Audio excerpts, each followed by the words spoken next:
Vengo avanti per verificare, no, cos'è sta luce blu e mi trovo due uominati, come si dice, incappucciati e io mi metto a urlare. Cosa feo qua, ho detto, bastardi, fuori! È una reazione d'istinto, energica quanto coraggiosa, quella di Edeltrud Lutiger, 90 anni, che in questa casa all'inizio di Via Bosco, alle porte di Monastir, si trova davanti i ladri quando sono da poco passate le 10 della sera. La donna, che abita da sola, si trova al piano superiore, sta leggendo in camera da letto. Sono dei rumori sospetti a convincerla a scendere le scale. Edeltrud non accende la luce, addosso un paio di pantofole. È qui che si consuma il faccia a faccia, le urla, ma non solo. Sono per scappare, io li ho spentonati, sbattuto il portoncino quando erano fuori e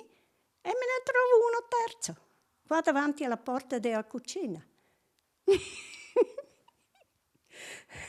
E anche quello però ha riaperto velocemente, naturalmente, e è scappato via. Mi hanno detto qualcosa? No. Tutto silenzio. I tre si danno quindi alla fuga dopo essersi introdotti dalla porta d'ingresso praticamente scardinata. Dentro trovano qualche decina di euro che serve per delle analisi mediche. Edeltrud chiama così i carabinieri, arriva poi il figlio Orlando. La apprensione è tanta, ma allo stesso tempo si tira un sospiro di sollievo. Sono situazioni dove uno reagisce anche senza pensare. Fortunatamente sono scappati e basta. Dice di non aver avuto paura Edeltrud. Certo, all'indomani restano dei segni. Un po' i nervi. Un po' di tremarella.